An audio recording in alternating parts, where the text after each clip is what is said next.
সবাই, সুখের চুরি দুঃখ করবে সবাই। অনেকেই আমাকে বলছে ভাই দরদ নিয়ে কেন ভিডিও বানাচ্ছেন না? কি করে বানাবো রে ভাই, কি করে বানাবো? অনন্য মামুন একটা মিথ্যাবাদী, অনন্য মামুন একটা প্রতারক, অনন্য মামুন সাকিবিয়ানদেরকে নিয়ে ইমোশন নিয়ে খেলেছে, বাংলাদেশের মানুষকে নিয়ে খেলেছে। এই প্রতারককে নিয়ে, এই প্রতারকের সিনেমা নিয়ে কোনো কথা বলতে চাই না, আমি চাই না তো চাই না। এই প্রতারকের সিনেমা নিয়ে কোনো কথা বলতে চাই না, এটাই বলবো মনে করছেন? না রে ভাই, আমি আপনাদের মতো এরকম জারি দিয়েছিলাম আমাদের নির্মাতা, গুণী নির্মাতা অনন্য মামুন ভাইকে। এখন আপনারা জয়েন্টে আসেন, পয়েন্টে কথা বলি, ঠিক আছে? সো ডায়লগ বেশি দিয়ে লাভ নেই।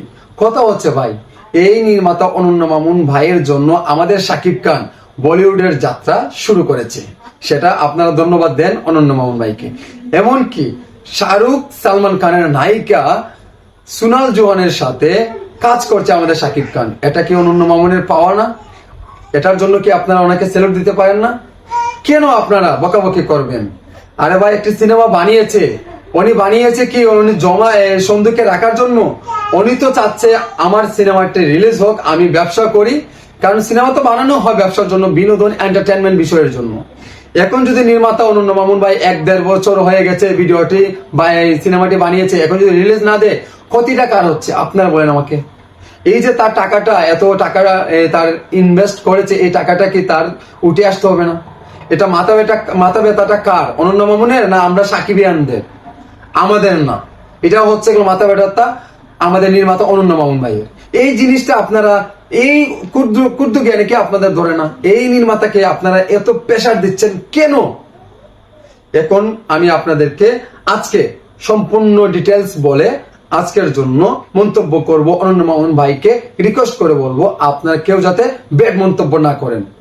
এই ব্যাড মন্তব্য শুনতে শুনতে আমার কানের ঝালাওয়ালা শেষ। সাকিবিয়ানদের এমনকি ইউটিউব কন্টেন্ট ক্রিয়েটর যারা আছে তাদের কানের ঝালাওয়ালা শেষ। ধৈর্য ধরেন, খুবই শীঘ্রই আসছে। শাকিব খান যুক্তরাষ্ট্রে আছেন, এমনকি শাকিব খান দেশে আসবেন 26 অথবা 27 আগস্ট। দেশে আসার পরে ওনার নিজ বাসায় রেস্ট নিয়ে, বিশ্রাম নিয়ে উনি যাবেন কলকাতার উদ্দেশ্যে। তারপরে আমাদের অনন্য মামুন ভাইয়ের সাথে কথাবার্তা হবে ইন্ডিয়াতে ভালোভাবে। এই দরদ সিনেমাটি কিভাবে রিলিজ করা যায়, দরদ নিয়ে কি কেমনে কি করলে ভালো হয়, সেই পরামর্শ করবে আমাদের শাকিব খানের সাথে। আপনারা জানেন অনন্য মামুন ভাই অনেক আগে দিয়ে দিত, 2024 কিন্তু রিলিজ দিয়ে দিত, কিন্তু আমাদের এই তুফান সিনেমার জন্য কিন্তু শাকিব খান বলেছে এখন একটা সিনেমা যখন রিলিজ হবে সেটা আপনার অফ করে রাখবেন। এর জন্য নির্মাতা কিন্তু অফ করে রেখেছিল, কোনো আপডেট আমাদেরকে দেয় নাই। কিন্তু নইলে আপনাদেরকে প্রত্যেক দিন 2 দিন 1 দিন পর কে আপডেট দিয়েছিল না? দিয়েছে। কিন্তু এবার শাকিব খান যুক্তরাষ্ট্র থেকে আসার পরে তারপরে যাবে অনন্য মামুন ভাইয়ের সাথে বসবে, বসার পরে আমাদের এই শাকিব খানে একটা ডেট দিবে, অমুক ডেটে এটা রিলিজ দাও। আর এখন রিলিজ দিবে যে, এখন যে আপনারা বলবেন রিলিজ দিচ্ছে না কেন, এখন তো দিতে পারে। ভাই দেশের একটা অবস্থা আপনারা বোঝেন, এক সরকারের যে একটা জায়জামালা একটা সময় গিয়েছে, প্রত্যেকটা সিনেমা হল বন্ধ। তারপরে এখন বন্যাত্ম মানুষে অনেক হাহাকার করছে, অনেকেই না ফেরার দেশে চলে যাচ্ছে। এই সময়ে এই বিনোদন জিনিসগুলো আমরা কিভাবে দেখবো? এই দুঃখের সময় মানুষ যায় যায় অবস্থা, তাদের পাশে না দাঁড়িয়ে এই সিনেমা নিয়ে আপনারা অনেকে কথা বলছেন, এটা ঠিক না, এটা হতে পারে না। আমাদের শাকিব খান কিন্তু এইরকম মানুষ না। শাকিব খান দয়াশীল, শাকিব খানের মন অনেক বড়, দানশীল মানুষ, কিন্তু প্রকাশ্যে কখনো এইরকম করে না শাকিব খান, ঠিক আছে? সো অনন্য মামুন ভাইকে আপনারা দয়া করে কেউ কিছু বলবেন না।